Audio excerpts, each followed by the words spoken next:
orang ini aja, Mel. 4 orang ini Iya. dimatikan, nggak banyak megang bola, tanpa banyak Iya. peluang Zeko dan Lautaro Martinez, gua rasa kita bisa menangkan pertandingan Iya. ini. Dari segi strategi memang kita tahu Allegri memang dari dulu mengandalkan efektivitas. Hmm. Iya kan, nggak perlu banyak pola apa oper sana oper sini, kalau perlu sekali crossing langsung gol, sekali crossing langsung gol. Kesalahan-kesalahan seperti itu yang harus diminimalisir sama back-back Juventus.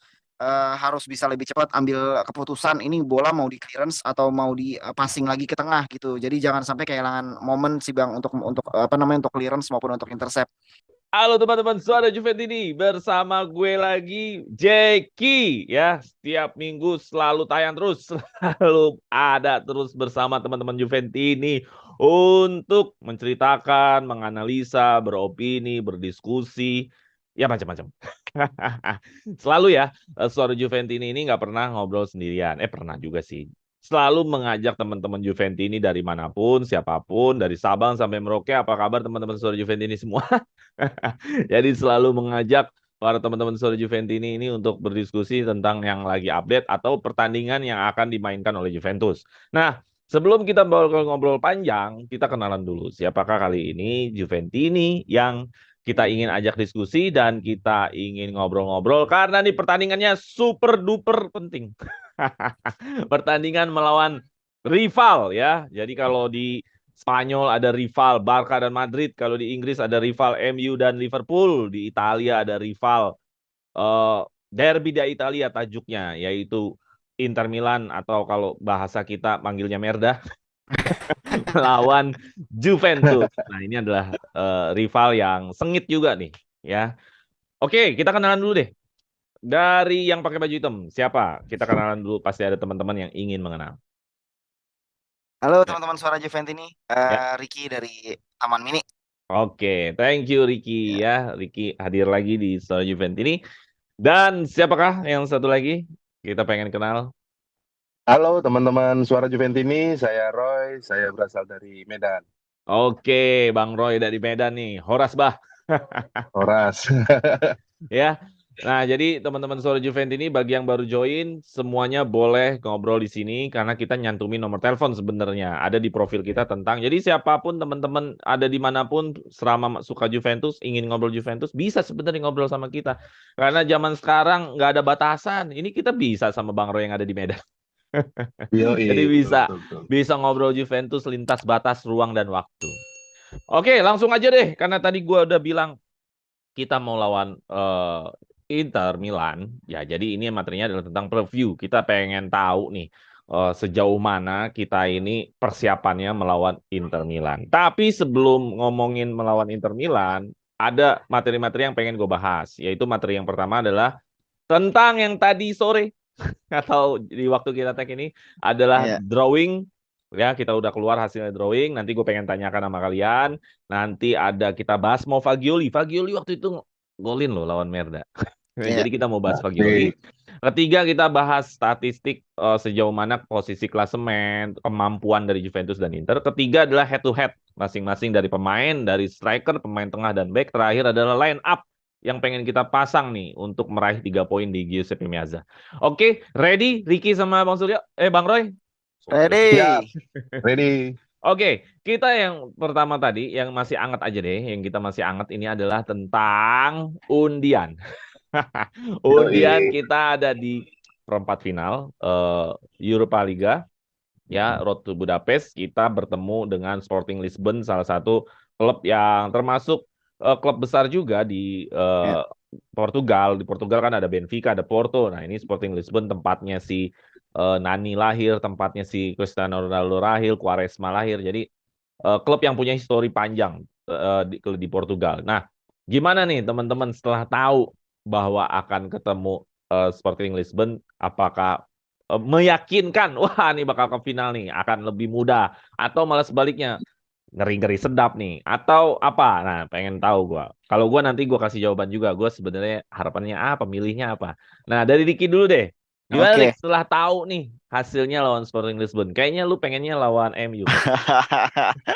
Oke, selamat dulu buat teman-teman fans Juventus di seluruh dunia ya, di Hmm. Indonesia dan seluruh dunia. Iya Kita benar-benar. udah sampai di 8 besar nih, guys. Waduh, perjuangan perjuangan menuju Keren, juara keren. makin mengecil ya. Maksudnya Makin mendekat skalanya lah. makin mendekat lah gitu ya. Jadi Mendekat. Ya. hasil tadi sore sedikit sedikit gimana ya, melihat Sporting Lisbon sepertinya ya ngeri-ngeri sedap juga sih ya Bang Jeki ya. Jadi Oh, ngeri-ngeri sedap lu ngelihatnya. ngeri-ngeri Bukan sedap juga ya bukan karena tim kecil ya ini ya buat lu bukan ya. ya bukan tim kecil ini buat gua karena Bukan Sporting Freiburg ya, bukan Nantes ya. bukan.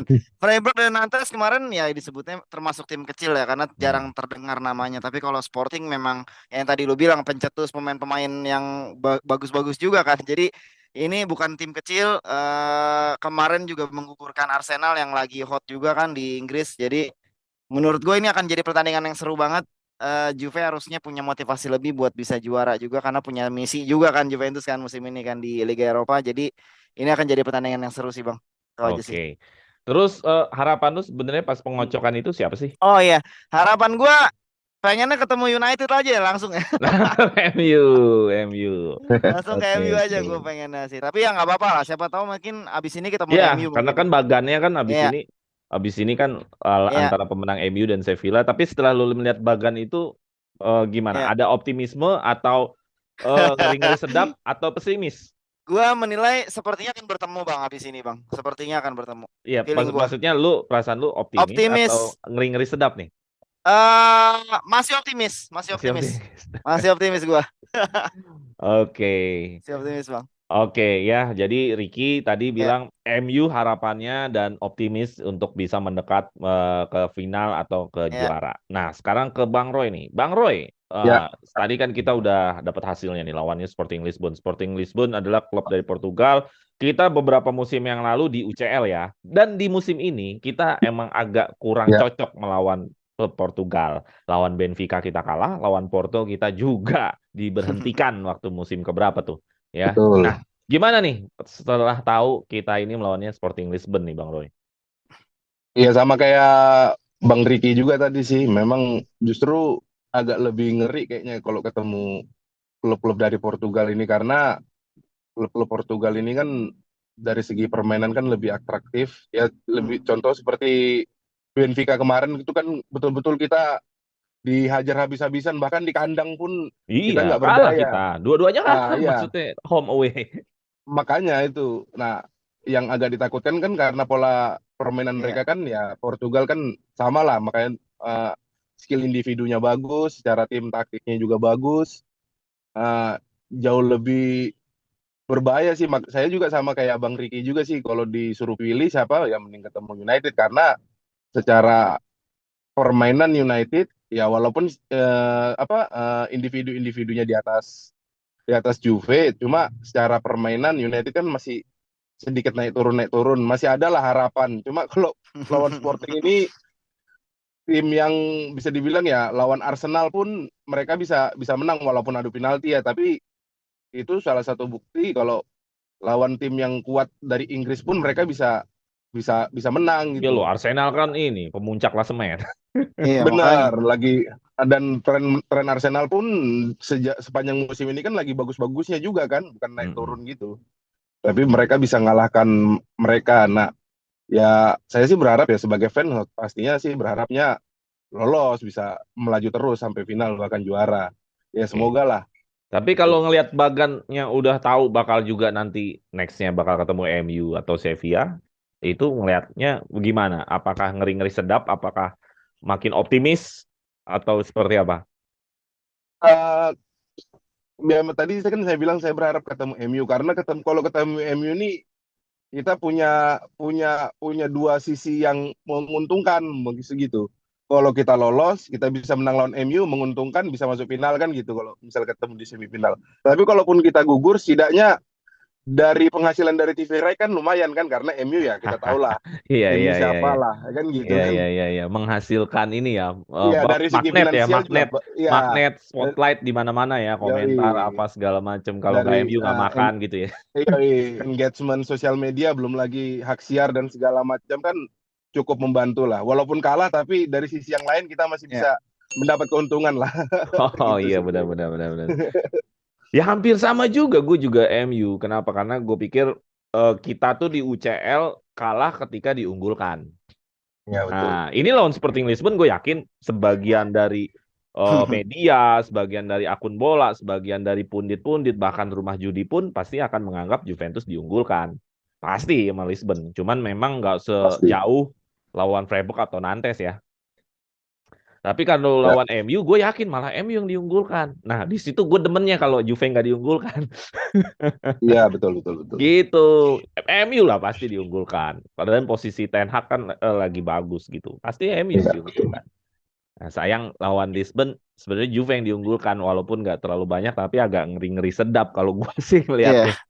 Dan lawan Dari Sporting Lisbon ini karena melihat Portugal ini sama tim Spanyol agak-agak kurang bersahabat melawan Juventus ini dibanding benar-benar. tim-tim lawan Inggris atau yang lain gitu.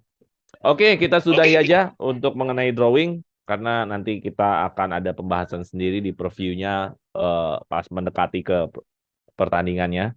Kita langsung aja nih ke Derby Italia. Waduh, ada sebagian anak-anak Merda bilang, ini udah nggak pantas lagi Derby di Italia. Soalnya katanya Juventus sudah ke Serie B.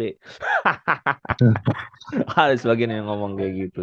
Ya, kalau menurut Biasalah. gua sih ya terus lah Derby di Italia lah. Kenapa? Karena kan pertama yang paling banyak tetap Juventus lah. Masa lu nggak bisa bilang Derby Italia orang Juventus paling banyak Scudetto-nya? Ya kan? Terus juga Yoi. Inter penantang sejati karena emang dia Scudetto-nya nomor 2 terbanyak setelah kemarin. Akhirnya sama ya sama Milan. Akhirnya sama. Iya. Dua-dua Oh iya sama-sama iya. 19. Sama-sama 19. Sama akhirnya mereka berdua sama Milan. Nah, tapi kita gua akan ngomongin Internya aja, tapi kita ngomongin bagaimana Juve ini melakukan away ke Giuseppe Meazza. Ini selalu ada story, ini selalu ada keseruan tersendiri nih ya. Tapi gue ngambil recordnya adalah 4 musim ke belakang aja. 4 musim ke belakang trennya ini selalu ada yang berbagi angka, nggak semuanya menang dan ada kalahnya juga. Tapi kalau rekor yang lain-lain bahkan sering juga Inter ini atau Juve ini menang gitu. Nah, lu melihatnya gimana nih Bang Roy nih? Trennya kita nih away days ke Giuseppe Meazza ini apa semakin hari semakin berat atau sebenarnya tinggal balikin performa ya gampang lagi atau ada apa? Ada kisah tersendiri nggak kalau untuk away ke Giuseppe Meazza ini nih? Ya kalau away day ke Giuseppe Meazza atau San Siro, apapun sebutannya itu ya. Iya iya iya. Iya. Kalau lewat pintu kanan jadi Giuseppe Meazza, kalau pintu kiri jadi San Siro. Ya namanya derby pasti akan selalu panas. Cuma ini mungkin feeling feeling feeling aku aja sih ya. Hmm. Mungkin pengamatanku aja mungkin bisa aja salah. Cuma memang agak kurang panas situasinya. Maksudnya kalau kita dulu masih mungkin terakhir zaman-zaman Mourinho atau Conte lah mungkin. Kalau Conte masih ada panasnya karena ya bagaimanapun Conte kan ex Juve bahkan ex kapten Juve dan juara Scudetto pertama Hmm. kali dia bersama Juve. Jadi ada yang di luar, ada hal-hal yang panas lah dalam tanda kutip yang bisa menambah keseruan derby gitu. Cuma Hmm.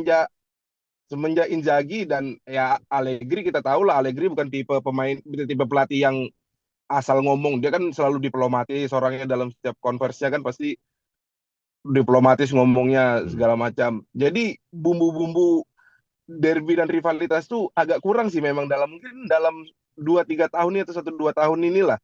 Tapi sorry Bang, gue Padahal potong. ah, ah, Bukannya lagi naik-naiknya lagi pas lagi Conte ke sana dan Marotta ke sana? Kan Conte sempet iya ribut tuh maksudku, sama Agnelli. iya setelah Conte keluar dari Juve kan, dari Inter kan, begitu Inzaghi, Simone masuk, nah mungkin Redup. 1-2 tahun iya agak kurang ada bumbu panasnya, kayak Conte kemarin ngacukan jari tengah waktu itu kalau nggak salah kan. Iya, Ya, iya, iya. iya kan, atau Agnelli atau saya lupa tuh Agnelli atau Conte Agnelli. yang jari tengah. Ya mereka ribut sama Agnelli. Iya, ya itu. Nah kan ada bumbu-bumbu derby gitu. Ini di luar permainan tuh pastinya.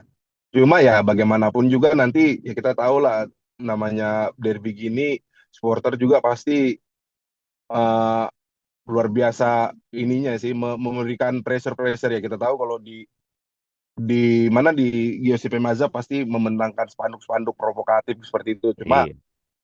karena saking seringnya mungkin kadang kurang ya, mungkin kayaknya sih feeling saya sih prediksi nanti bakal ada spanduk-spanduk yang nyenggol-nyenggol masalah minus 15 poin sih mungkin itu nanti. Oh gitu.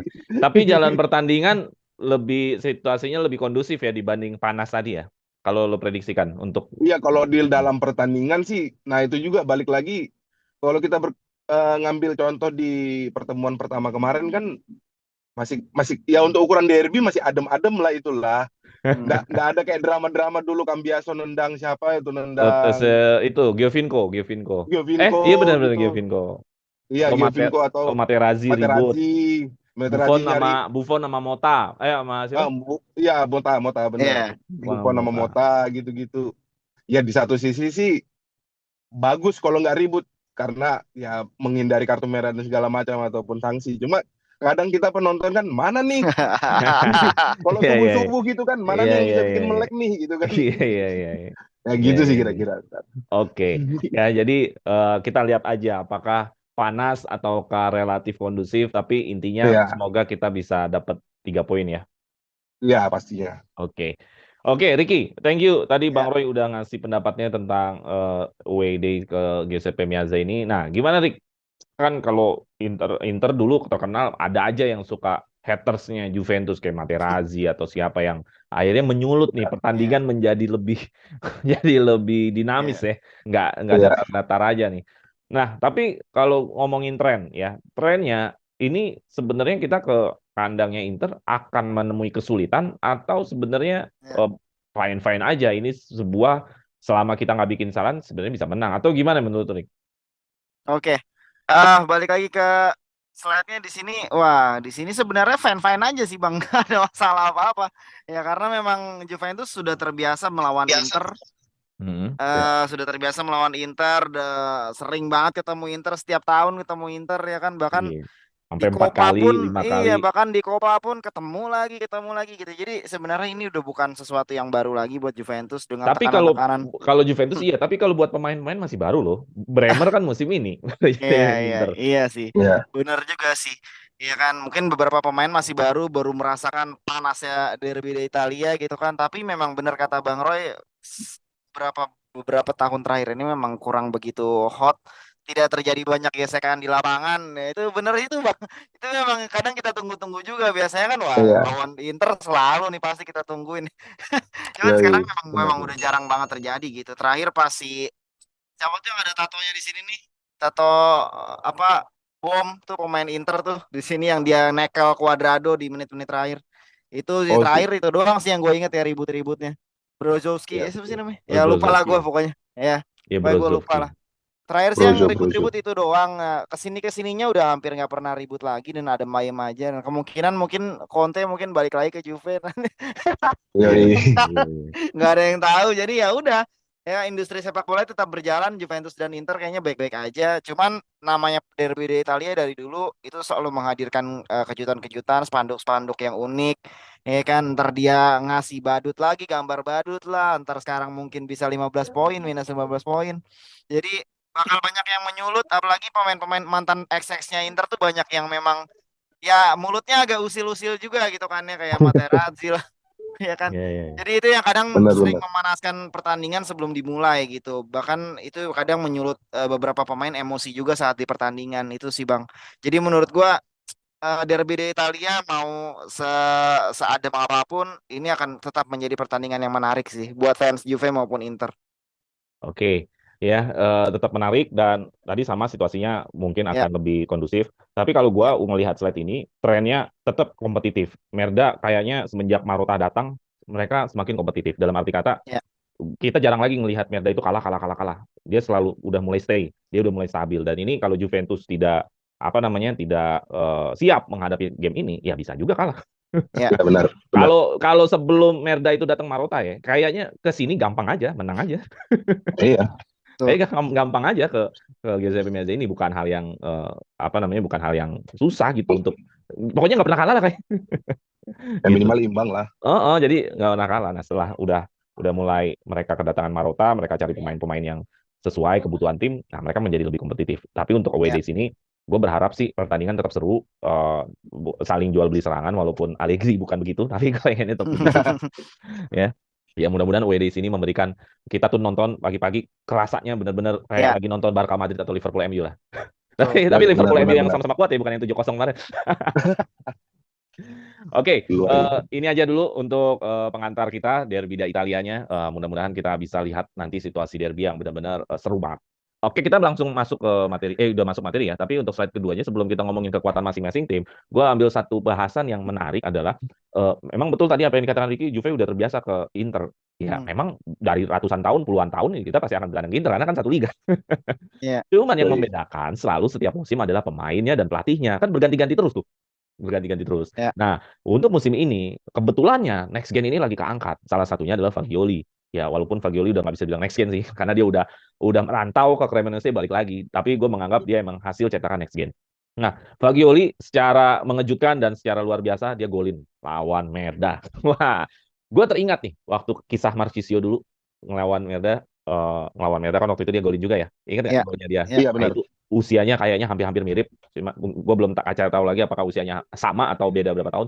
Tapi setelah itu kita melihat Marchisio ini meningkat, meningkat, meningkat dan akhirnya menjadi legend di Juventus. Apakah Betul. kisah Fagioli ini nanti bisa sama nggak sih kayak kayak Marchisio misalkan? Karena dia udah Ya. mulai bisa golin di game-game penting nih, seperti lawan Merda seperti ini. Gimana Rick menurut lu, Rick? Oke, ini pendapat pribadi ya Bang ya. Jadi terlepas dari statistik yang udah berjalan sekarang, Fagioli dengan 2 gol dan 3 assist, menurut gua ini adalah suatu perkembangan yang bagus banget ya. Musim kemarin itu kita tidak begitu mendengar nama Fagioli ya, jujur aja Ya kan. karena dia di Ya kan? seri B.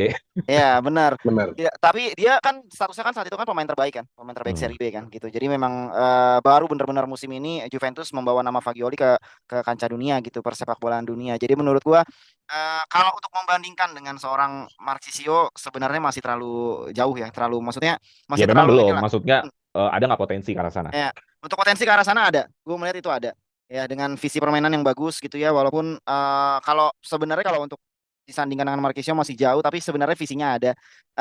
Harapannya semoga bisa terus berkembang sih.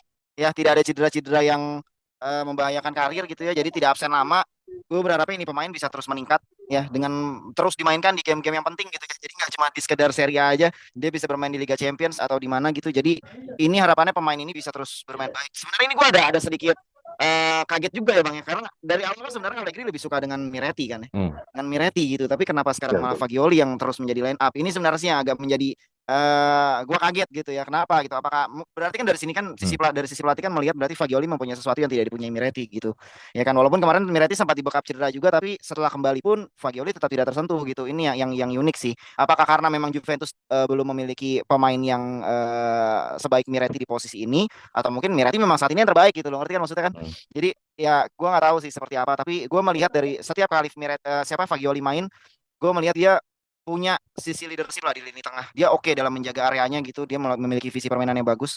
Harapan gue dia akan terus berkembang sih Bang. Untuk menjadi seorang Marchisio, we'll see, tapi arah ke situ sepertinya ada sih. Arah situ sepertinya ada ya. Ya, Oke, ya. ya karena ini akhirnya muncul nih. Oh iya, waktu itu kan Marchisio masih muda-mudanya juga. Nah, Fagioli juga golin juga dan sama-sama excited.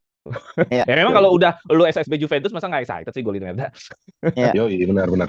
Sama-sama excited, gue jadi kepikiran. Apakah mungkin ini akan menjadi next-nya Marchisio, Bang Roy? Melihat dia kayaknya excited banget gitu abis golin lawan Merda. Dan apakah memungkinkan juga nggak nih PS di away-nya melawan Inter ini akan muncul lagi? Maksudnya keluar lagi potensinya, kayak kemarin golin lagi atau assist lagi. Seperti apa, Bang Roy?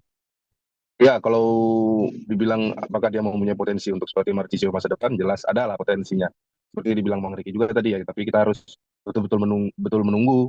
Ya semoga konsisten dimainkan menjadi regular starter, tidak di backup tidak di backup cedera lama. Ya yang paling penting sih kalau dari secara mental sih kita sudah akui lah. Mungkin kalau kita lihat proses golnya dia waktu lawan Inter itu kan bisa dilihat tingkat kematangannya juga sudah mulai kelihatan itu bagaimana dia bisa Ya. cara mencetak gol dia betul-betul tidak terburu-buru, betul-betul mencari timing dan mencari tempat untuk mengarahkan bolanya ya. Dan yang kedua, memang tadi mungkin saya mau menambahkan kenapa pada akhirnya Miretti itu Fagioli lebih sering dimainkan sekarang dibanding Miretti, mungkin ada faktor bagaimana sekarang Rabiot itu berubah menjadi free roll kan. Kita lihat bagaimana Rabiot itu sekarang menjadi andalan Juve untuk masuk dari lini kedua. Kita lihat Rabiot itu kan semenjak mungkin kemarin-kemarin itu dia lebih banyak menjadi box to box atau terkadang menjadi holding midfielder. Memang akhirnya tidak maksimal, tapi semenjak Fagioli dan Locatelli bermain bersama Rabiot. Dan Rabiot menjadi free roll yang mempunyai area yang lebih luas. dari tengah sampai ke masuk ke mana ke kotak Ke dalam penalti. kotak penalti. Iya, dan itu yang membackup kan Locatelli dan Fagioli. Mungkin Hmm. itu sih salah satu pertimbangan utamanya mungkin. Oke. Karena saya lihat mungkin walaupun Fagioli mungkin dalam 90 menit kita melihat ya memang seperti Marchisio mirip-mirip. Tidak kelihatan tapi nanti kalau nggak ada baru kerasa gitu kan. Iya, iya, Seperti iya, itu iya. biasa. Biasa Iya, kan iya. Marchisio kan seperti itu. Kadang Ya. nggak ada kelihatan, nggak ada assist atau gol apalagi. Tapi kalau nggak ada dia, baru kerasa nih di tengah. Sepertinya memang Allegri sudah mulai memakai strategi pola-pola yang dipakai oleh Marchisio juga mungkin waktu itu. Ya kita lihatlah semoga konsisten. Saya sih berharap ada lagi lah setelah sekian lama ada produk asli dari Next Gen yang bisa menjadi bagus bahkan bisa mungkin bisa sampai ke timnas karena sudah sempat dipanggil timnas ya. Iya. Iya, iya, iya. Kita langsung ke statistik kekuatan dan kekuatan masing-masing ya. Kita ngomongin klasemen, Inter ada di peringkat kedua, Juventus ada di peringkat 7. Sebenarnya yang aslinya peringkat 2 ya Juventus. Karena Ya benar. Juventus ada aja masalah-masalah yang nggak perlu sebenarnya akhirnya dikasih pengurangan poin. Nah, tapi di sini adalah gol kemasukan, GF dan gol against adalah gol kita kemasukan dan memasukkan. Ya, sebenarnya udah makin produktif Juventus ini. Bedanya hanya 3 gol selisihnya, 47 dan 44. Dan sedangkan Ya. gol kemasukannya kita masih tetap kuat. Kita ada 22 gol dan dari Inter ada cuma 30 gol. Nah, gue lanjut lagi di situ ada 3 tabel. Tabel berikutnya adalah kualitas peluang XG. Paling berbahaya kualitas peluangnya masih tetap Inter. Inter bisa bikin peluang. XG ini kan artinya adalah kualitas peluang ya. Jadi artinya peluang berbahaya yang dimiliki Inter itu lebih besar. Jadi artinya Inter bakal bisa banyak menciptakan bahaya buat tim yang dia lawan. Sedangkan Ya. Juventus di bawahnya dia. Nah, terus kalau shoot on target, nah itu shoot on target Inter lebih banyak. Iyalah kalau dia ciptain peluang berarti kan dia nge-shoot. Masa peluang nggak ada shoot? Ya peluang apaan kan itu? Ya. Pasti shootnya lebih Betul. banyak. Shootnya lebih banyak Inter. Cuman di sini ada yang menarik. Persentase shootnya si Inter itu lebih kecil dibanding persentase shootnya Juventus. Jadi artinya Juventus lebih efektif walaupun jumlah shootnya lebih sedikit. Ya di sini misalkan jumlah shootnya 363 selama seluruh pertandingan. Sedangkan Inter udah sampai 400. Tapi persentasenya Juventus lebih besar. Jadi ini kita melawan tim yang berbahaya tapi Juventusnya lebih efektif. Bagaimana lu melihat situasi statistik seperti ini?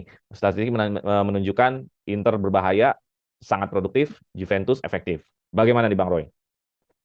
Ya memang dari segi strategi memang kita tahu Allegri memang dari dulu mengandalkan efektivitas. Iya kan, nggak perlu banyak oper sana oper sini, kalau perlu sekali crossing langsung gol, sekali crossing langsung gol.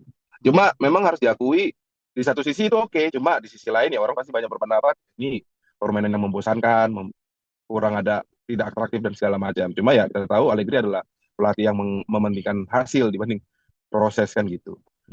Ya oke sih, apalagi dalam beberapa pertandingan terakhir ini, terutama semenjak selesai libur Piala Dunia kemarin, kita tahu kan Allegri ini sepanjang musim ini selalu bukan salah satu, mungkin bisa dibilang andalan utamanya kan bola-bola umpan silang. Makanya kita waktu dari kemarin-kemarin selalu kritik. Ini kok seakan-akan maksa banget gitu, dikit-dikit crossing. Tapi kesini-sini kita lihat sudah beberapa pertandingan terakhir, apalagi setelah habis Piala Dunia sudah mulai menunjukkan hasil. Terakhir kemarin lawan Sampdoria kemarin 3 dari 4 gol Juve itu kan berawal dari crossingan semua. Nah, ya aku lihat sih ini sudah mulai bagus sih. Kita lihat efektivitasnya sudah semakin bagus walaupun orang juga banyak yang bilang oh Dusan gitu-gitu aja main ya. Mungkin memang itu dari pola strateginya Allegri yang memang memanfaatkan Dusan bukan murni untuk mencetak gol terus, bisa aja dia bermain sebagai pembuka ruang seperti kalau kita tahu ingat waktu Giroud di Piala Dunia 2018 bagaimana dia bisa membuka ruang teman-teman yang lain dan terbukti waktu dalam beberapa pertandingan terakhir ini kayak di Maria kita kapan sih terakhir bisa lihat di Maria nyetak gol tandukan kan agak langka itu momennya itu. Belum lagi Bremer itu bahkan mungkin dalam 4 pertandingan ini kalau nggak salah sudah 2 gol kalau nggak salah. Iya.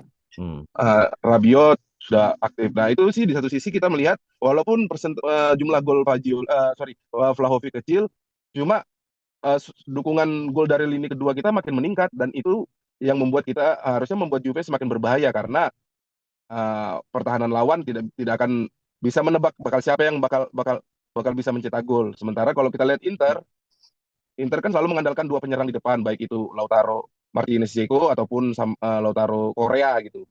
Sementara di sisi lain mereka juga sih kurang lebih sebenarnya Simone Inzaghi juga mengandalkan crossing juga, termasuk salah satu tim yang paling banyak melakukan umpan crossing. Cuma kita lihat sejauh ini kan kejomplangan jumlah golnya tuh agak jauh tuh antara kan yang top skornya kan Lautaro tuh mungkin sekitar belasan gol sudah, sementara di bawahnya 10 belum sampai. Jadi kita sudah bisa menebak nih back Juve sih. Nah, ini yang juga cukup kalau aku sedikit nyinggung back Juve, ini juga menjadi konsen yang Tapi kalau untuk back Juve penting kayaknya juga. nanti kita ada bahasannya, Bang. Oke, oke. Sabar dulu, Nah, itu sabar. oke, Sabar, biar siap, nggak sorry. dihabisin sekarang. Iya, iya, iya. Nah, itu maksudnya kita lihat besok ini kuncinya sih sebenarnya besok Lautaro akan berduet dengan siapa gitu. Karena kalau kita lihat justru kalau dia berduet dengan dengan Dzeko, justru Lautaro lebih berbahaya. Kita berharap selain dari Dzeko sih, ya gitu sih kira-kira. Oke, jadi artinya kalau kita bahas ke permainan ya, bukan ke pemain ya. Artinya Juventus tetap akan memainkan permainan efektif, tetap menunggu ya. Betul, betul. Jadi membiarkan Inter akan mendominasi pertandingan. Kalau mendominasi sih kemungkinan besar karena iya sih karena bermain di kandang sendiri. Kan gitu kan. Ya Iya, iya. agak gimana. Cuma memang Juve bukan tim yang sering mendominasi permainan juga kan. Tipe strateginya sih. Gitu kira-kira. Oke, terima kasih Bang Roy. Mudah-mudahan tadi sudah bisa menjawab dari gambaran statistik dan data ini. Nah, gimana Ricky melihat data ini? Ya tadi gue udah bilang bahwa Inter lebih berbahaya. Nilai XG-nya lebih besar. Inter lebih berbahaya karena shoot on goal-nya lebih gede. Tapi dia tidak seefektif Juventus. Nah, pertanyaannya kan adalah kita ngelawan tim yang berbahaya itu nggak cuma sekali di musim ini. Kita pernah kalah lawan PSG, kita pernah kalah lawan Napoli, ya kan? Ternyata keefektifannya waktu itu tidak terjadi. Waktu ketika melawan PSG, waktu ketika melawan Napoli. Ada nggak tanda-tanda seperti itu lagi nih melawan Inter, bahwa kita melawan tim yang lebih agresif, akhirnya kita kemakan malah, bukan malah kita bisa memakan, tapi kita kemakan. Ada nggak tanda-tanda seperti itu? Atau sebenarnya sebaiknya kita jangan sepenuhnya menunggu, tapi kita memainkan ritme. Kadang kita menyerang, kadang kita menunggu. Nah, bagaimana menurut lo? Karena kita ada dua contoh tadi tuh, ada Napoli dan ada PSG yang dua-duanya agresif dan kita benar kalah. Iya. Oke, balik lagi ya, ini sebenarnya tidak memang situasi yang tidak mengenakan hati fans dengan melihat cara Juventus bermain, tapi kalau ngelihat hasilnya justru sebenarnya kita senang ngelihatnya gitu ya. Maksudnya kita tidak butuh banyak kita tidak butuh Juventus mendominasi banget dalam suatu permainan gitu, tapi kita butuh hasil menangnya. Di situ kan inti dari sepak bola kan maksudnya kan. Cuman gue melihat memang beberapa ya 2 musim terakhir inilah semenjak dipegang Allegri, balik ke Allegri lagi, memang Juve lebih banyak nahan bola di tengah sih Bang. Maksudnya pergerakan bola itu banyak bermain di lini tengah, dari belakang ke tengah itu lebih lama daripada otomatis bola akan langsung berada di depan gitu. Jadi menurut gue ini memang taktik ya dari seorang juru pelatih kita gitu ya. Dia memang mau Juve bermain secara efektif. Lu nggak usah langsung counter.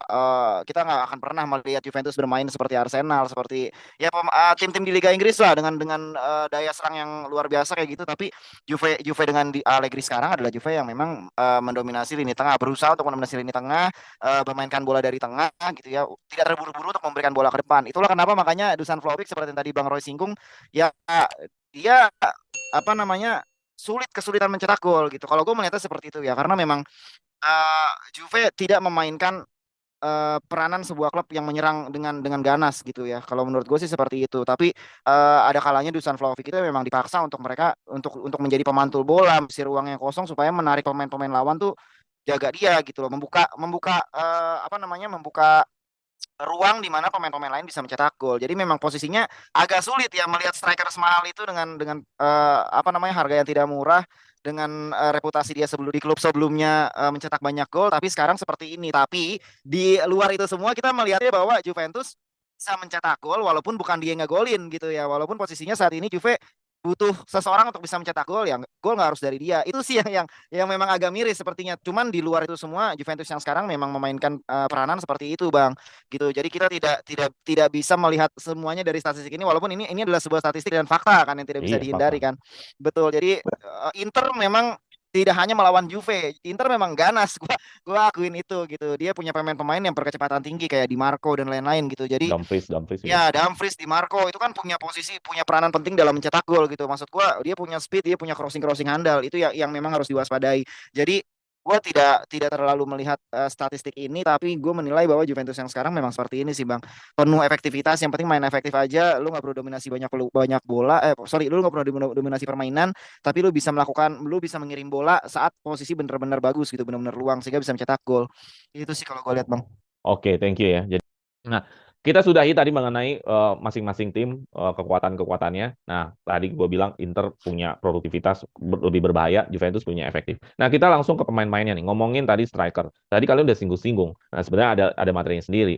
Nah, ini top skor masing-masing di setiap klub. 5 orang yang ada di Juventus adalah Vlahovic 8 gol, Rabiot 7 gol, Milik 6 gol, Kean 5 gol, Di Maria 4 gol. Yang luar biasanya paling mencuat grafiknya adalah Lautaro Martinez 14 gol, Zeko 7 gol, Barella 5 gol, si Di Marco sama Korea 3 gol masing-masing. Nah, ini pemain-pemain yang produktif. Nah, pemain-pemain ini apakah akan menjadi penentu kemenangan nggak dalam nanti melawan Juventus? Apakah Juventus juga Hmm. akan juga penentu kemenangan nggak buat Inter nih pemain-pemain yang ada di sini? Atau malah pemain-pemain di Hmm. sini yang bukan jadi penentu kemenangan? Nah, gimana dari Ricky dulu deh? Gimana, Ricky? Oke, oke. Ini kalau untuk dari Inter sebenarnya pemain-pemain pentingnya Inter saat ini ya, kecuali Korea yang jarang dimainkan sebagai starter ya bang.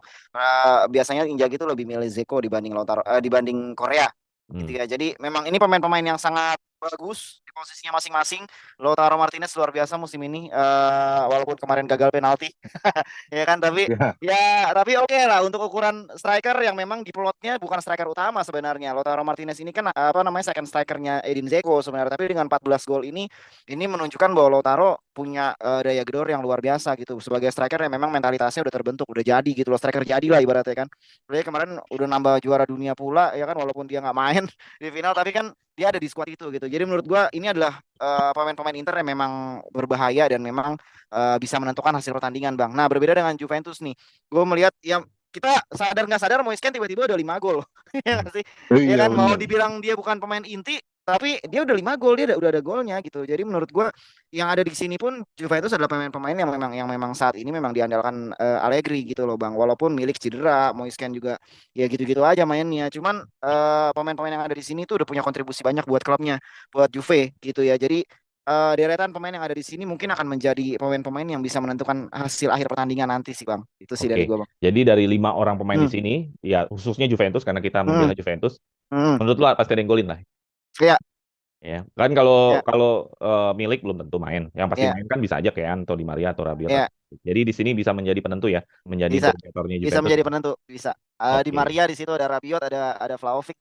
Itu kan pemain-pemain yang beberapa pertandingan terakhir ini cetak gol terus kan buat Juventus. ya, ya, Jadi ya. sepertinya memang ini cocok sih pemainnya. Oke.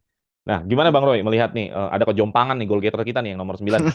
Kejompangan Ya, jauh ya. Harusnya yang 14 gol tuh ya Vlahovic ya. Dusan ya. Lulusan ya. Iya. benar-benar. Nah, tapi ada juga anomali tersendiri. Ternyata gol kedua terbanyak di Juventus itu adalah Rabiot, di mana dia bukan Hmm, striker. Nah, kalau si Inter benar bahwa gol kedua terbanyak iya, posisinya striker. Betul dia strukturnya benar tuh. Makin turun posisinya makin bukan Ke pemain belakang. yang iya. sesuai dengan posisinya. Dia ideal aja gitu. Maksudnya sesuai dengan standarnya. Kalau kita terjadi anomali, justru gol kedua kita adalah bukan striker yang paling banyak, adalah Rabiot. Bagaimana lu melihat anomalinya? Bagaimana lu melihat produktivitas dari pemain-pemain ini? Apakah tadi pertanyaan juga sama juga akan menjadi penentu yang golin? Iya, kalau kita dari tolak ukur eh, seorang striker seberbahaya Produktif. Dusan Vlahovic ya, enggak seberbahaya Dusan Vlahovic dan semahal dia 8 gol itu memang pencapaian yang Kurang. sangat kurang sih, masih Iya, masih ini jauh udah dari harapan. 26 game, Bang. Iya, makanya bahkan Darwin Nunes yang mungkin golnya lebih dari Dusan aja masih kena kritik, iya kan? Iya. Apalagi Dusan. Cuma di satu sisi yang lain justru mungkin ini yang mau diinginkan Allegri, mungkin tidak mempunyai pemain depan yang tidak bertumbuh pada satu pemain depan dalam dalam dalam pola penyerangannya. Mungkin mungkin dia memang pada akhirnya memanfaatkan, ya Allegri kan memang sudah terkenal dengan pemain-pemain sayap yang dia betul-betul manfaatkan. Makanya terkait saja Dusan begitu kurang sekali di musim ini, ya mungkin karena memang Allegri-nya yang pengen seperti itu, mungkin aja bisa aja. Atau Hmm, mungkin di sisi lain, di sisi yang kedua ini kan Dusan ini kan masih masih sangat muda, dalam artian ya mungkin dia belum bisa menemukan untuk memperkuat mentalnya, walaupun dia dalam posisi yang belum belum mencetak gol tapi masih bisa bermain dengan bagus ya, walaupun tidak bisa mencetak gol minimal ada shoot on goal yang dia bikin lah gitu. Cuma kadang hmm. kan kita lihat dia pun tidak ada shoot on goal yang dia bikin, begitu ada hanya satu dua tapi kurang maksimal juga. Kita lihat beberapa pertandingan terakhir, bahkan kemarin di lawan Sampdoria penalti ya, Sampdoria yang penalti gagal ya. Hmm. Iya, Ya, lawan Sampdoria pun penalti gagal, walaupun lawan Freiburg kemarin berhasil. Dan itu pun hampir hampir gagal juga lawan Freiburg Kena penaltinya kaki ya, kena sebenarnya. iya, kaki ya. iya, Iya, makanya. Nah, kita lihat mungkin aku lihat sih ada faktor mental juga dari Dusan yang kurang. Mungkin dia ini yang harus yang harus mungkin Allegri concern juga bagaimana untuk memperkuat mentalnya. Saya sih agak sangat sedikit menyayangkan ya si Milik cedera karena kesini-sini dilihat justru Milik yang lebih klop di strategi Allegri dibanding Vlahovic dari segi Iya, iya. efektivitasnya, dari segi permainannya. Kalau kita lihat kemarin-kemarin waktu disandingkan sama berduet sama Vlahovic, Milik kan betul-betul bermain melebar walaupun cara permainan, cara postur kan mirip-mirip Vlahovic, tapi Milik walaupun lebih tua tapi dia masih bisa bermain lebih lebih melebar dan grintanya lebih dapat kan. Ini yang lebih penting grinta karena itu ciri khas Juve. Cuma sementara Vlahovic ya kita lihat kadang begitu kehilangan bola atau bola direbut musuh, terkadang dia diam, terkadang dia hanya berjalan ya. Ini juga sih yang menjadi kritik juga sama ke Vlahovic walaupun dia pemain muda yang bagus, pemain muda yang berpotensi sangat besar. Cuma hal-hal yang seperti ini yang harusnya bisa diperbaiki lah supaya dia bisa mungkin ya siapa tahu bisa lebih baik lagi ke depannya gitu, bisa lebih klop lagi dengan strategi Allegri mungkin terus untuk penentu kemenangan ya untuk Juve ya kan kan suspend ya kalau nggak salah ya, jadi nggak bisa dimainkan. Jadi kemungkinan sih mungkin bisa Chiesa, Vlahovic, Di Maria, bahkan Rabiot atau mungkin Fagioli yang menjadi ini lagi menjadi penentu lagi seperti Jadi bintangnya pertemuan lagi ya. pertama, menjadi bintangnya lagi atau bahkan Bremer dan Danilo yang kalau bermain dalam partai-partai besar juga. Bahkan sebenarnya ada satu lagi pemain yang sebenarnya entah kenapa kalau lawan Inter juga bagus juga yaitu Cuadrado. Iya. Ya mungkin beberapa pemain itu yang mungkin bisa menjadi faktor penentu lah. Semoga bisa dapat 3 poin nanti. Oke. Nah, kalau thank you Bang Roy. Nah, kalau gue sendiri melihatnya adalah ini Lautaro Martinez angka 14 gol ini bukan angka main-main. Harus dijaga ketat, tapi juga harus cepat jaganya, jangan lambat, jangan bertele-tele karena lu tahu sendiri Lautaro Martinez ini pemain yang Yoi, banyak triknya. pemain banyak triknya. Jadi kalau mau dia itu jangan one on one tapi intercept. Jadi bola sebelum nyampe ke dia kita udah potong. Nah, bahaya sekali ketika one on one lawan Lautaro Martinez. Kesenggol dikit dia langsung begini nih. Iya. Jadi Lautaro Martinez harus dihati-hati. Tambah lagi Zeko. Zeko ini pemantul, bener-bener Oportunis pemantul. nih, Bang. Ya, Bener-bener pemantul. bagus. Lu main one two sama Zeko enak banget. Jadi Iya. Zeko juga harus dijagain. Selebihnya sebenarnya bukan goal getternya mereka. Goal getternya mereka pasti di Lautaro Martinez atau di Zeko. Adapun Barella segala macam ya gua rasa masih standar-standar aja lah. Nah, sedangkan di Juventus, nah mudah-mudahan Dusan terbawa ya efek kemarin abis golin penalti walaupun penalti, tapi kan dia juga sempat golin walaupun dianulir ya. Sempat dianulir, dia harus menjadi goal getternya Juventus. Gua harap gol nanti melawan Inter ini Vlahovic seperti lahir lah. Karena apa? Pertandingan yang sifatnya besar, sifatnya penting, ketika dia golin di situ, dia akan ngerasa lebih pede, akan ngerasa nih gue nih gitu loh. Itu penting banget. Ketika lo ada gol lawan partai-partai penting, itu rasanya naik lah ya. Mentalnya ikut naik. benar. Jadi Vlahovic harus golin di partai ini. Wajib buat Vlahovic untuk naikin lagi. Nah, ini anomali yang tadi yang gue sempat tanya ke Bang Roy, tapi mungkin gue akan jawab juga nih, yang Rabiot kenapa bisa jadi nomor 2? Ya, tadi juga Bang Roy bilang dia ada free roll, tapi yang paling penting adalah dia sangat percaya diri sekali bisa masuk ke dalam kotak penalti sekarang. Berbeda di musim-musim sebelumnya. Musim-musim sebelumnya dia seperti nggak percaya diri. Jadi ketika lo dapat passing, dapat bola, Rabiot seolah-olah pengen ngasih ke lain. Jadi nggak ada rasa percaya diri untuk masuk ke dalam kotak penalti. Sekarang lebih percaya diri. Tapi yang lebih berbahayanya buat Juventus adalah kalian sadar nggak bahwa dua pemain yang paling banyak golnya ini masa depannya juga masih diragukan nih. Vlahovic katanya juga antara mau pindah atau enggak. Rabiot juga gajinya belum tuntas. Nah benar. Jadi ini Maria juga. Jadi ini sebenarnya Juventus belum stabil sebenarnya untuk ke depannya. Ya mudah-mudahan permasalahan berdua ini juga clear ya. Tapi gue lihat dari goal getter yang jadi penentu tetaplah orang-orang yang ada di sini. Ya mungkin tambahan lagi Cuadrado. Iya benar. Oke, kita lanjut ke head to head berikutnya. Head to head berikutnya adalah tentang nyawa permainan. Nyawa permainan biasanya yang dihitung adalah asisnya. Karena gol itu rata-rata terjadi karena asis. Ya jarang lah karena free kick, scrimmage depan gawang. Tapi rata-rata ya gol itu tercipta karena prosesnya itu pasti ada asis. Nah, di sini Juventus unggul sekali, yaitu ada Kostic, ada Di Maria, ada Cuadrado, ada Fagioli, dan ada Chiesa. Ya, sedangkan di Inter ada Barella, ya jelas ya Barella ini andalannya Azzurri. Ada Hakan, ada Zeko juga masih menjadi asis yang sebelum tadi gue bilang pantul, ada Dumfries dan ada Lautaro Martinez. Nah, gimana Bang Roy melihat nyawanya permainan di pemain Juventus dan pemain Inter? Apakah mereka-mereka ini harus dijaga ketat atau seperti apa meredamnya, dan bagaimana Kostic dan pemain-pemain lain bisa menjadi nyawa buat Juventus? Gimana Bang? Ya, kalau dari sisi Juve ya kita tahu lah kunci utama dalam permainan pola penyerangan pasti salah satunya dari Kostik. Kostik yang betul-betul ya kita lihat sesuai dengan statistik yang tadi dia yang top assist di Juve saat ini, bahkan mungkin top assist di salah satu top assist di liga juga mungkin. Iya. Ya pelan-pelan betul-betul sudah mulai padu, crossing-crossingnya pun sudah mulai kelihatan. Ya kita lihat, tapi kita lihat juga nanti di line up yang akan dikeluarkan nanti siapa yang bakal ditaruh di sebelah kanan kan gitu.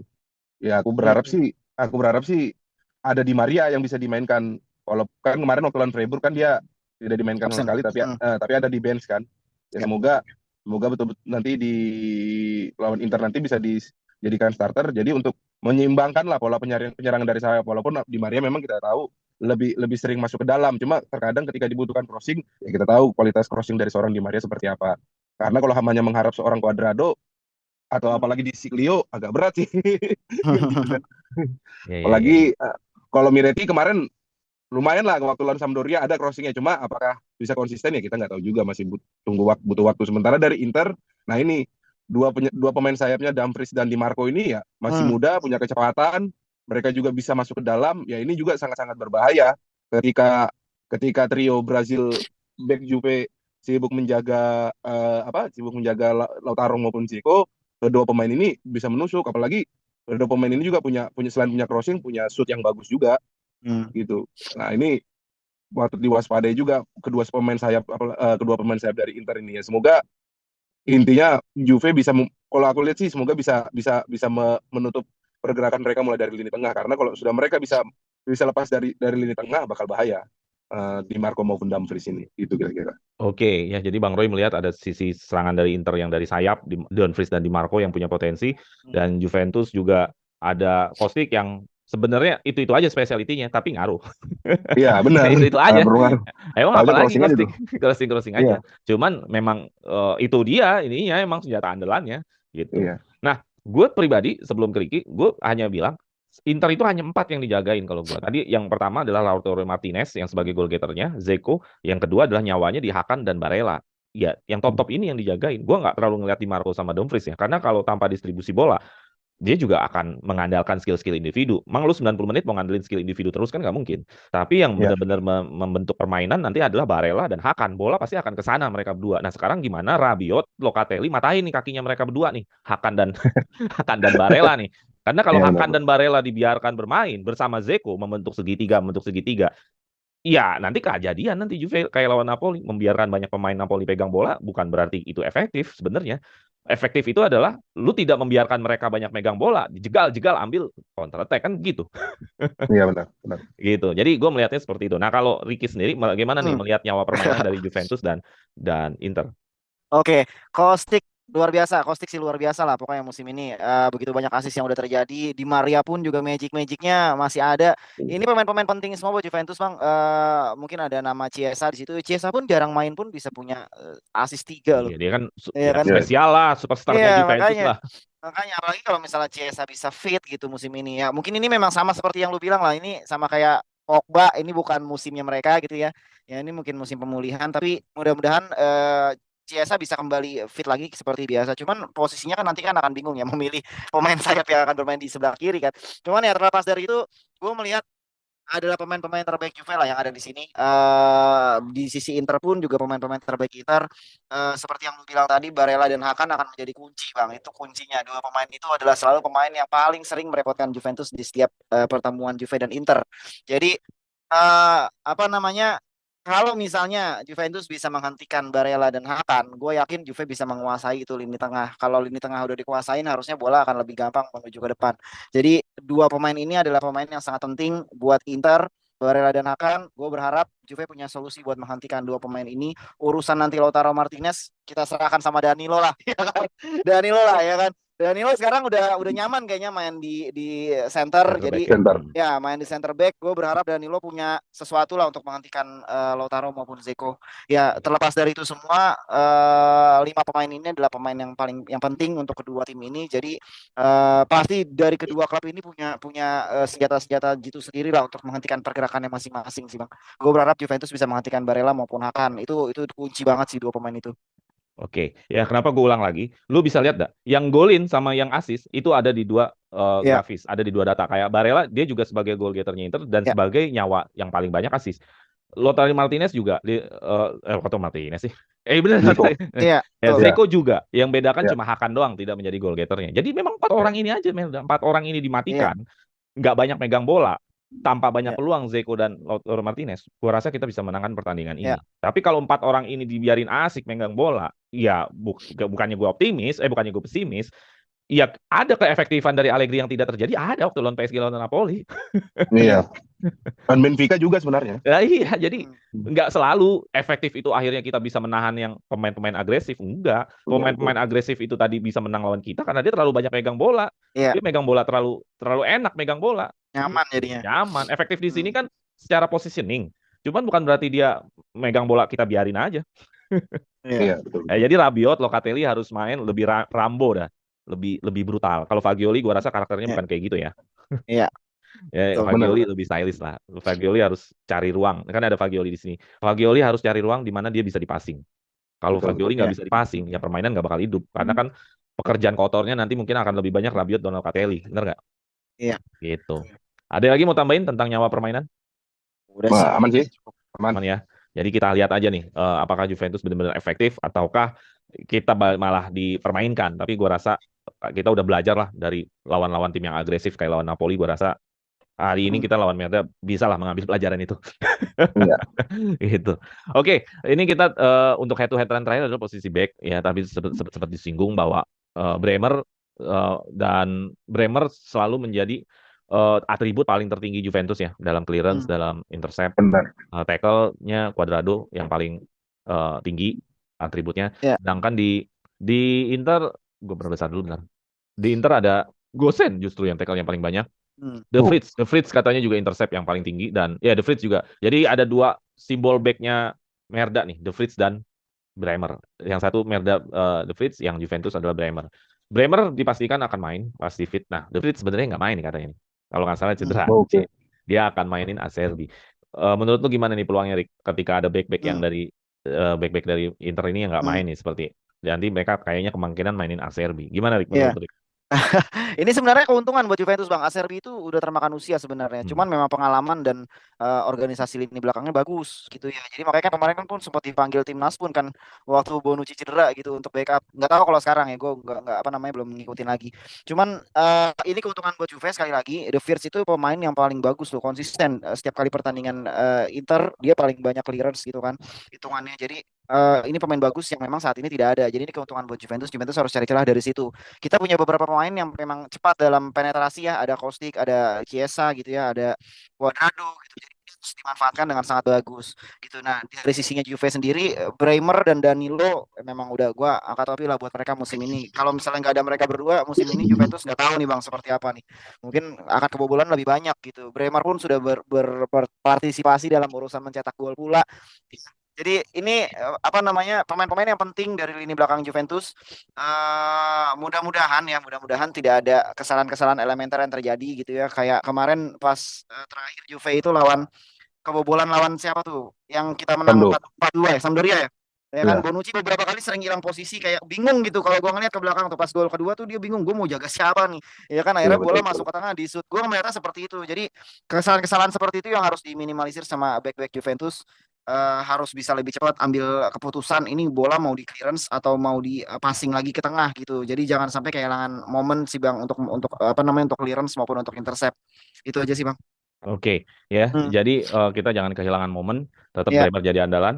Nah, gue setuju banget Bremer jadi andalan. Gue paling suka Bremer dari salah satu atribut skillnya adalah intercept. Interceptnya dia gila. Intercept itu apa sih? Intercept itu potong bola. Potong bolanya potong dia bola. itu bisa potong bola via bola bobot bola tanah atau bola passing bawah, atau dia potong bola passing atas. Nah, ini gila banget, dan ini yang harusnya nanti bisa mengantongi si Zeko atau Lautaro Martinez. Gue nggak tahu nanti dia ditugasinnya sama siapa. Cuman skillnya dia ini dibutuhin banget untuk ngantongin mereka berdua ya. Gue rasa kalau Bremer tidak melakukan itu, ya kita bakalan kesulitan melawan Merda. Bremer harus melakukan interceptnya. Jangan sampai Zeko megang bola atau Martinez megang bola dalam kotak penalti. Aduh, bahaya. Nah, itu bahaya tuh. Cuma intercept di dalam Biasa. kotak penalti untuk Nah, Martinez itu yang bahaya juga. nah, makanya Lautaro Martinez kenapa bisa pegang bola penalti? Ah, Karena Hakan Barellanya hidup. iya Iya. betul. Makanya Hakan Barellanya jangan sampai hidup. Nah itu tugas Bikin juga tuh. Hakan sama Barella itu hanya back pass, tidak punya Iya. akses untuk bola ke depan. Itu. Kalau Hakan dan Benar-benar. Barellanya hidup bola ke depan, ya udah kita deg-deg seru udah lihatnya. Ah, lihat aja nanti. Nah, Iya terus betul kalau betul. untuk backnya Merda ya, backnya Merda ini kan secara fisik postur ya tinggi besar ya. De Vrij, Iya. Skriniar tinggi besar, bukan Hmm. back-back lincah.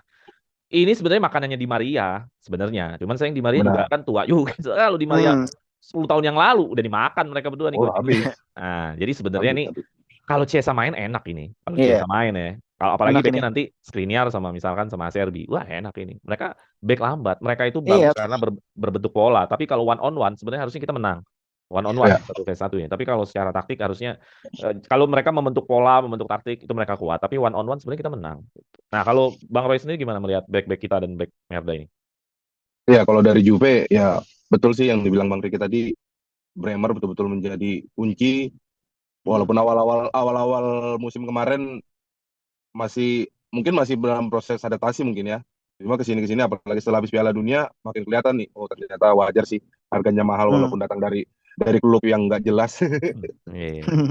Tapi wajar sih ya, apalagi dengan predikat back terbaik musim lalu kan di Italia. Ternyata betul dia tipikal back, mungkin bisa dibilang tipikal back klasik ya, yang kuat, yang intersepsinya sangat baik, di duel udara juga sangat baik. Kalau sekarang kan tipe-tipe back yang diinginkan kan center back kan yang pintar memainkan ball playing gitu. Ternyata Juve memang nggak butuh pemain gitu, makanya Deli agak kesusahan. Tapi ternyata Bremer bagus, ditambah lagi Danilo yang di luar dugaan begitu berubah menjadi seorang center back Bagus ya. sangat luar biasa. Ya luar biasa bagus. Kita sudah nggak menyesali lah pertukaran dia dengan Cancelo. Kemarin kan agak kesel dikit sih, ya kan. Cuma kesini ternyata betul ya, dua pemain ini betul-betul, walaupun sebenarnya sih kesini ditambah lagi dengan Alexandro ya. Nah, makanya besok seperti apa yang akan dibikin Allegri, apakah pakai 2 back atau 3 back, karena kemarin waktu lawan Freiburg mungkin Allegri mencoba-coba itu dalam tanda kutip ya, memakai Gatti untuk bersama Danilo sama Bremer. Tapi itu kan bisa nggak menjadi tolak ukur utama apakah ya karena lawannya Freiburg juga Bang. Iya betul, makanya itu dia nggak bisa menjadi tolak ukur juga. Yang penting jangan Bonucci lah dimainkan. Waduh, lawan Sampdoria itu kapan kita lihat Juve 2 menit 2 kali kebobolan itu. Iya makanya bingung ya Bang di belakang. Iya. Orang bingung dia. Ya di kanan sendiri lagi ya, memang Bonucci memang sudah saatnya. Ya udahlah, kalau bisa musim depan dilepas aja lah. Kalau ada tawaran entah dari Liga Arab atau Liga Amerika, udah lepasin aja lah karena memang udah waktunya lepas sih sudah, karena lagian juga ini kan bolak-balik cedera juga gitu. Nah, kita berharap sih itu. Sementara dari Inter tadi ya kita juga bagus lah kalau De Vrij absen, memang karena dia tuh commanding lah ya, dia komandonya, memang komando lini belakangnya itu memang ada di De Vrij. Dia yang membuat pola pertahanan Inter itu ya, memang dia. Sementara Skriniar itu kan ibaratnya inilah tembok pertamanya lah gitu. Tembok pertamanya di baliknya itu ada De Vrij biasanya gitu. Nah, ini sebuah keuntungan juga kalau De Vrij absen diganti seorang Acerbi. Tapi Bastoni nggak main ya berarti ya? Belum tahu juga. Belum tahu juga ya, kita nggak tahu siapa nih antara Bastoni atau Acerbi. Tapi kalau Acerbi ya bagus juga karena secara umur ya kita tahu lah. Tapi memang ya pengalaman juga lumayan. Skriniar, nah ini Skriniar kalau dibilang gimana ya, kalau dilihat ya dia kan sudah resmi pindah ke PSG nih musim depan nih. Kita nggak tahu apakah dia masih 100% hatinya bermain untuk Inter atau enggak ya, tapi nggak tahu ya. Apakah kalau tanpa De Vrij apakah dia masih setangguh itu, kita nggak tahu juga. Ya, kita lihat bagaimana nanti. Tapi semua itu kan tergantung dari siapa yang akan dipasang Allegri di lini depan. Kalau dipasang pemain-pemain lincah seperti Chiesa ataupun Di Maria, peluang kita untuk mencetak gol jauh lebih besar. Oh iya. Gitu. Tapi kalau pemain-pemain yang stuck hanya di pinggir kanan dan kiri kayak Cuadrado dan Kostic ya agak kesusahan sebenarnya, karena ya Acerbi dan Skriniar kan posturnya tinggi, agak kesusahan kalau hanya mengandalkan crossing doang. Iya, hanya mengandalkan crossing. Kita lihat nanti, semoga Allegri bisa membaca lah situasi pertahanannya Inter seperti apa, jadi kita juga bisa menang, bisa ada peluang untuk menang. Itu kira-kira. Oke, ya yang pasti kan Kean nggak main, jadi duet Vlahovic dan Kean ini nggak mungkin terjadi. Nah itu bagus. Karena apa? Karena apa? Ya tadi gue bilang, backnya Merda ini istilahnya Merda ini mewah depan sama tengah mewah, belakangnya biasa aja. Biasa aja, nggak ada mewah-mewahnya. Jadi ini keuntungan kalau masukin Chiesa, masukin Di Maria. Bahkan Miretti juga keuntungan. Betul, betul. Bahkan keuntungan pemain-pemain yang punya skill tinggi ngelawan back-back cuma ngandelin pola gini, nggak punya ya Iya, istilahnya cuma back raksasa gitu, gedong, Iya, iya, gedodongo, iya, gedong gede doang. benar, gede benar. doang. Nggak ini sih gue, nggak apa, nggak selincah Danilo, nggak selincah. Iya, benar, Nggak, benar. ya Iya, Bremer juga gede, cuman Danilo kan lincah. Emang karena kan dasarnya Danilo kan bukan back tengah kan, iya, gitu.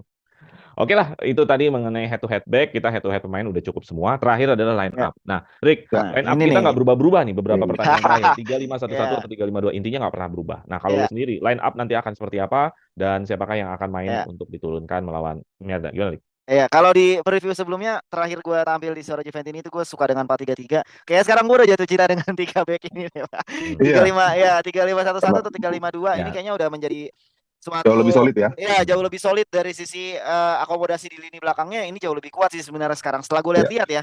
Karena dalam beberapa pertandingan terakhir ini apalagi di Liga Eropa ya Juve saat memainkan pola ini selalu clean sheet Bang gitu. iya betul. Pas lawan Freiburg dua pertandingan kita clean sheet lawan Nantes clean sheet ya. Lawan Nantes clean sheet Clean gak sih? sheet, clean Clean sheet sheet juga kan pas nggak, leg enggak, kedua di kan. kandang, yang di di home kandang nggak imbang. clean sheet Ya, ya satu-satu. Di yang kandang pas imbang. leg kedua yang kita clean sheet kan. Jadi Iya, menurut gue 3-0. ini adalah pola terbaik yang Juve punya saat ini dengan 3 back ini kecuali di situ kan ada Gatti ya Bang ya. Kalau untuk lawan Inter kayaknya gue tidak mensematkan nama Gatti lah di situ. Mohon Iya, maaf betul, ya betul. karena dengan pemain-pemain Inter lini serang yang seperti itu ini akan sulit buat seorang Gatti ya.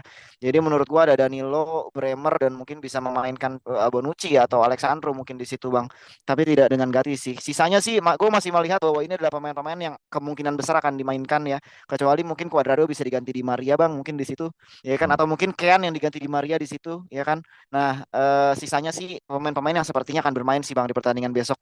Gitu sih. Oke. Kalau dari sisi Inter gua nggak terlalu nggak terlalu mikirin lah bodo amat lah ya. Yang pasti itu ada beberapa pemain juga di situ ya pasti main kayak lini tengahnya sepertinya akan main semua sih Bang kecuali Mkhitaryan. Gua nggak tahu dia main atau enggak. Sisanya sih sepertinya akan main semua sih. Mkhitaryan bukan inilah, bukan ya Iya, coret lah. bukan pilihan utama sih Hmm. sepertinya, tapi sisanya sepertinya akan main semua tuh Bang di situ. Bastoni juga nggak tahu bisa main atau enggak. Itu sih. Jadi Oke. line up gua mirip sama yang ada di sini kecuali Kean sama Cuadrado sih Bang. Itu aja. Oh, Magati tadi kan lu Oh, jawab. Magati, sorry. Kean, Cuadrado, Magati berarti ada 3 di situ. Oke, line Ya. up-nya berbeda di 3 posisi. Nah, Ya. kalau Bang Roy gimana? Line up-nya tetap sama, formasinya sama atau berbeda atau gimana? Gini, kalau kan kemarin info terakhir Alexandro kondisinya cedera ya. Cuma nggak tahu, Cedera ya.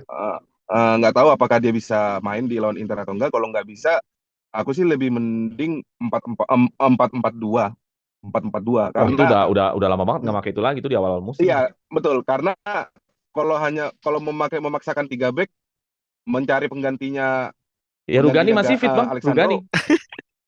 Aduh, please ya Rugani. Yang Rugani Oke, ya. Rugani sih masih oke sih. Cuma gimana ya? Agak di Riskan pertandingan melawan Inter dan bermain di away. Kalau di Riskan home ya. sih masih berani sih. Tapi di away ya gimana? Tapi walaupun memaksakan 3 back Rugani atau Gatti ya masih bisa dimaklumi lah. Yang pasti walaupun 3 back tapi kalau aku sih mending 4-4-2. 4 back ya. Jadi 4 back karena bagaimanapun 3 back Brazil itu kayaknya sudah solid deh. Kalau mau dirubah Iya. lagi agak beresiko gitu. berarti kalau memaksakan 4-4-2, tapi kita kalau nggak tengahnya kan udah pasti ya Danilo Bremer. Terus back kanan back kirinya kanan. siapa? Rizky Kalau Giglio lah siapa? kiri Siglio dan karena Siglio dan Cuadrado kemungkinan Iya. kan. Terus empat tengahnya? 4 tengahnya. Nah ini mungkin ada di situ ada Rabiot, ada Fagioli. Iya. Trio itulah Rabiot, Fagioli, Locatelli plus Miretti yang mungkin nanti secara teori mungkin tak bermain di kanan atau di kiri, tapi nanti di aplikasi di lapangannya mungkin dia akan menjadi playmaker, menjadi di belakang striker. Sementara Di Maria bakal menjadi wide striker yang jauh lebih melebar gitu, menjadi wide striker untuk mengimbangi pergerakan. Oh sorry, Kostic, Locatelli, Fagioli, Rabiot dan siapa tadi itu? Ya itu 4 itu Fagioli, Kostic, Locatelli dan Rabiot ya. Nah mungkin walaupun Rabiot biasa Fagioli atau Rabiot mungkin ditaruh di kanan, cuma nanti bakal jadi free roll. Mungkin nanti di lapangan akan berubah menjadi 4-3-3 gitu. Dengan Kostic yang akan jauh ke depan. Tapi kalaupun memakai 3 back, kalau kembali ke 3 back ya pasti otomatis tiganya entah pengganti Alexandro, entah Gatti atau Rugani. Cuma kalau Bonucci asal jangan Bonucci lah. Agak ngeri. Iya, waktu kita ke San Siro yang lewat pintu kanan, ini kan Giuseppe Meazza kan kiri kan. Iya. Nah, Ya iya kan? betul betul betul. Kan Bonucci yang cuma ngeliatin Ibrahim Diaz Iya itu. lari yang musim ini. Ya Iya. benar dan ya itu lawan Sampdoria kemarin masih fresh diingatan kan bagaimana hancurnya itu kalau Bonucci. Iya, makanya. Eh, Udah Kayaknya ingat. memang harus sama Cielini baru kelihatan jago dia. Lepas dari Cielini sudah kelihatan aslinya. Nah, walaupun Gatti atur Gani, tapi yang pasti kalau di 5 di tengah ya kanannya Cuadrado, kirinya Kostic, di depan ya sudah pasti. Kalau di Maria bisa main pasti di Maria Vlahovic atau Chiesa Vlahovic. Tapi harusnya Vlahovic harus ditandemkan dengan pemain yang inilah, yang kreatif, yang lincah. Iya. Gitu. Oke. Kira-kira gitu. Oke, terima kasih Bang Roy. Jadi Ya. justru Bang Roy ingin kembali lagi ke 4 back karena kebutuhan 3 backnya kayaknya terlalu Kurang. kurang gitu karena ada yang cedera Iya. seperti Sandro. Nanti Iya. yang bagi hater Sandro karena dimainin Sandro terus bakal jadi nambah kontrak otomatis tuh. Saya ini ya Karena Sandro dimain- sih, tapi Karena dimainin begitu terus dimainkan tuh. back tengah, Karena solid dimainin juga terus, ya. dimainin terus Iya. jadi perpanjang otomatis bisa Bisa ternyata jadi. ada ya kontrak otomatis. Nah, itu. Kontrak otomatis. Hebat Padahal udah mau juga tuh dijual. agensinya Sandro tuh. Jadi nggak perlu nego-nego lagi. Lu mainin gue sekian game, kontrak otomatis berjalan. Wis, bagus juga itu Itu kontrak itu. antara agen yang pintar atau manajemen Juve yang Gue rasa manajemen Juve nggak expect Bang dia bakal dimainin sama. iya, Mungkin nggak karena expect di awal. bahkan sampai awal musim lalu kan, pertengahan awal musim lalu sebelum Piala Dunia kan sudah hampir pasti dijual sudah kan. Bukan Ini dijual, juga udah pasti tiba-tiba. putus kontrak karena kan Oh iya kontraknya maksudnya berakhir. sudah iya sudah Kontraknya pasti berakhir. putus kontrak. Cuma setelah Piala Dunia loh, kok sering dimainin ini, ada dealan khusus sama Allegri apa gimana nih? Iya, iya deal-dealan ya. Kalau gue main terus, ntar kalau jadi ada deh berapa persennya deh. Iya. Iya. Oke, thank you. Ya mudah-mudahan itu terjadi 4-4-2 atau nanti secara di lapangan bisa berubah 3-3. Oke lah, kalau gitu udah banyak yang kita omongin tentang Ya. persiapan kita melawan Inter ini di kandang Inter. Tadi udah banyak banget tentang peluangnya, tentang bagaimana pemain-pemain ini head to head masing-masing. Mudah-mudahan Ya. hasilnya kita tetap 3 poin, walaupun itu Yes. tidak langsung merubah posisi kita. Iya. Paling nggak jadi nabung aja, nabung poin yang entah 15-nya dibalik ini kapan. Katanya mau dibalikin, Semoga lah. 19 April. tapi ya 12 April keputusan hasil Ya. akhirnya. ya masih jauh, tetap masih jauh, masih Sebulan lagi ya. masih sebulan lagi, tetap nggak cepat. Ya semoga berkah Ramadan lah itu. Dapat kembali lagi ya, kembali fitrah lagi. Iya. Benar. Oke, terima kasih teman-teman yang udah menonton sampai detik ini. Jangan lupa share, like, and subscribe. Sekali lagi terima kasih Ricky dan Bang Roy ya. Siapa? Ya, sama-sama, Udah sama-sama, Bang. menemani Suara Juventini, udah memberikan opininya, sajian analisanya, memberikan diskusinya bahwa kita nanti akan mencari 3 poin nanti ke sana. Mudah-mudahan itu terrealisasi ya. Dan teman-teman Suara Juventini, terima kasih sekali lagi yang sudah sampai ke titik ini. Udah kita yang terakhir. Jangan lupa share, like, and subscribe. Terima kasih sekali lagi Ricky dan Bang Roy ya. Siapa? Ya, thank you Dan, teman-teman. sampai jumpa di episode berikutnya. Vino alla fine. Forza Forza Juve. Juventus. Oke.